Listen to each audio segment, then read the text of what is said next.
So, I mean, you know me a little bit in terms of like when I learn stuff, I like principles and things that can apply to multiple areas of life.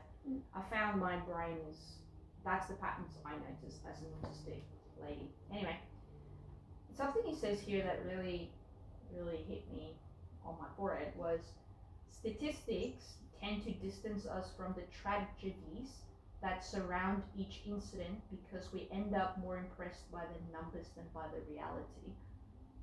We're so overwhelmed with the number and instead of the actual reality, I think. And here he talks about women being abused by their husbands or killed, where the opposite's less likely to happen. But if you bring it to shelters, you know, like, and that's why I asked you about that Facebook group of the dogs that have been behaviorally euthanized, because how many of those dogs were put down because people were ignorant to the fact of pain? And what I have a problem with is willingly ignorant people. Adding that to, there are sometimes things where we have to stop it. So I have 2 clients with younger males who are on the spectrum, and they lash out physically. And I was like, you have to stop this now, because it's going to escalate. It's going to escalate once they hit teenagers, and you're going to get hurt. And if you don't, they're going to end up killing someone. They're going to end up in jail or dead. And if you think about jail, right, and this is where I kind of want to get to, is I like how he said here, our criminal justice system often lacks justice and more often lacks reason. And this is the problem, is government, because they deal with so much, they have to put in a line and say, well, here and not further, because there's just so much to consider. And I guess this is where all these clauses come in, you know, legislation like 1A, 1, 2, right? But I read this in one of my other books about jail, right? So the character's name's Frisha in the King's Dark Tidings series, and they're talking here about people on death row, right? That's why I linked it here. And she goes, the dungeons will be filled, we will need to build more, all while good men work tirelessly to feed evil men in cells. How long will it take for a murderer or a rapist to realize the error? How will you know they've changed? And what he says here, we execute fewer than 2% of those people sentenced to die. And he goes, are we really serious about fighting crime and violence? Because often it appears we're not. And he says he was looking at adding up how long victims would have lived for the country, and in this case he's talking about America, and he says murderers rob us of almost 1 million years of human contribution every year. And I'm like, holy cow. And wow, and my mind was blown. I was just, damn. Now he does mention here that he doesn't, he doesn't advocate to have death penalty, but he says just looking at the facts, you need to think about that. But I'm curious, what's your?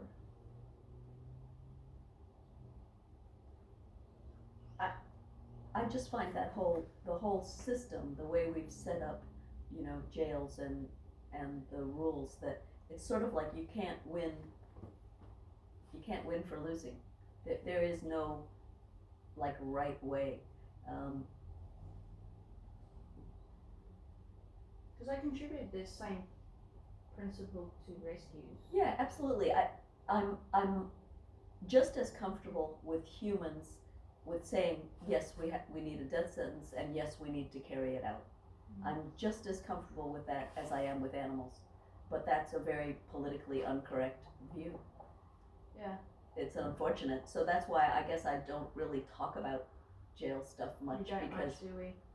No, because I think that if somebody has demonstrated, you know, that they have the capacity to be bad and they've been bad more than once. Like if you have a 3-strike rule and they're on their 3rd strike, don't keep giving them chances, because you're using up resources that you can use for maybe those that haven't done that as much times.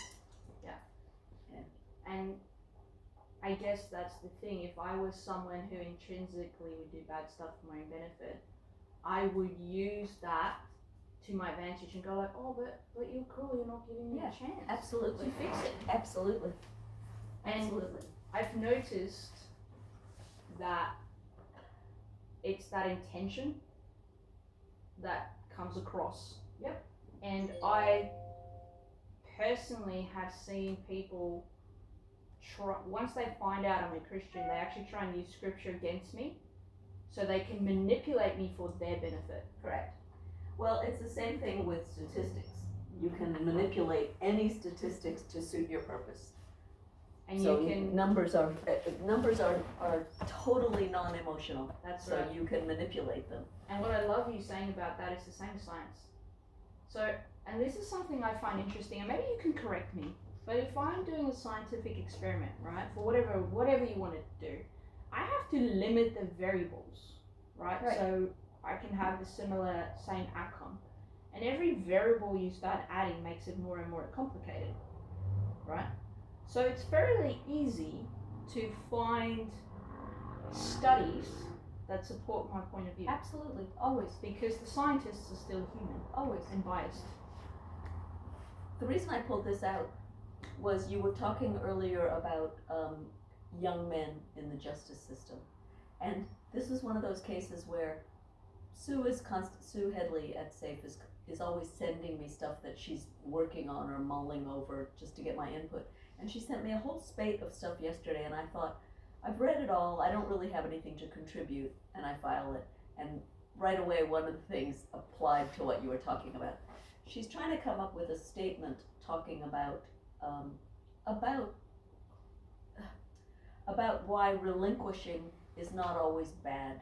There's a lot of stuff right now on social media making people feel guilty for relinquishing their animals, that you didn't adopt them forever. And SAFE's viewpoint is sometimes relinquishing is the best thing you can do for them. Instead of putting them in the backyard where you don't know what to do with them, give them to somebody, give them a chance at a better life. But one of her talking points made so much sense, and it was about the similarity between teenagers, right? It says here, teenage humans and teenage dogs have lots in common. Adolescent dogs often come into SAFE because their humans are struggling to cope with their behavior. And it's not hard to understand why. Just like human teenagers during this time, there are hormones everywhere and the need to explore and learn about the world. That is how they grow up. But they may not have the experience to manage their behavior and can get frustrated and confused about how to deal with the world. Human teenagers roll their eyes at their parents, hide in their messy bedrooms, and find it hard to navigate the outside world. Dogs do things like bark excessively, react at other dogs, jump, nip, and become unmanageable. So what can you do about it? Human teenagers, we can't help, sorry. But for dogs, training can be a huge help. Puppy classes teach the puppy and train the owner to train their pet. Continuing the training through adolescence can be of immense benefit to understanding and helping your adolescent dog. Research what is available in your area and start as early as you can. Sometimes the mismatch between the home and the pet is just too big. For example, a Kelpie with generations of working dog in his breeding might need lots of mental stimulation and exercise. We know of one that ate an entire kitchen floor out of boredom whilst their city owner was at work. SAFE understands that despite the best training, it might be kinder to give the pet the opportunity to be rehomed to an environment that better suits their needs. Express their drives. Yeah, but I really liked that analogy of human teenagers, and I would say that you can give exactly the same advice to adults. Yes, exactly. You need to train that adolescent, you know. I remember you mentioning something about one of your neighbors, and you said your job as a parent is to prepare your child for life, not Absolutely. do everything. Not to do it for them. And Hitler said something. I know no one likes Hitler, but there's something he did that was so good. And he said, if you want to change a country, start with the kids. Yep. And I'm like, yeah. because they're the most malleable and all Well, that. it's the same when we talk about animal cruelty or recycling. That's the bit demographic we need to You start talk with to. kids. Yeah. Go to the schools. And in my viewpoint, there was a guy. He's a preacher, but he's like a comedian preacher, which because he's so funny, he can be a bit excessive and dramatic. So he's not for everyone. But he said something that I just went, yeah. And he was talking about a coach, a good coach and a bad coach. And he said both coaches know a game's on the way. A bad coach doesn't teach you anything and then yells at you in the match and why you stupid you are and why did you not know and this is so obvious. Where a good coach goes, well, there's a match coming, done my research on the team, and then I prepare you for it. And what he said, and he used this as an analogy, especially with Christians, and he said, that's great that your 12-year-old or 13-year-old can feed themselves, but parenting doesn't stop with physical skills. And I'm thinking, I was like, teenagers do not create safe spaces for other teenagers. So in my head, I'm like, that's where that home environment is so important to come back and being able to recover and all that. But it even goes further than that, where Simon Sinek was interviewing this one guy, and I can never remember this dude's name. And he said, if we take care of our employees at work and they feel cared for, they're more likely to care for their family when they're home. And I'm like, damn! Levi's had a underlying sort of principle called of work-life balance. Everybody talks about it, but they actually practiced it. It's like it meant if you need an hour of exercise during the day to feel better about your job, we'll let you work late if you want to take a long lunch. Those kind of flexibility was always there. If you need time off for family, you just ask for it and you'll get it. And when you're given that care and consideration, you're much less likely to take sick days. You want to go to work. And it's easier to see the ones who take advantage of it, and then Absolutely. it's easier to be like, hey, nah mate, Yeah. I'm now going to keep you accountable to this. Yeah. That's true. And well, they actually made it easier than that. They combined sick days with vacation days.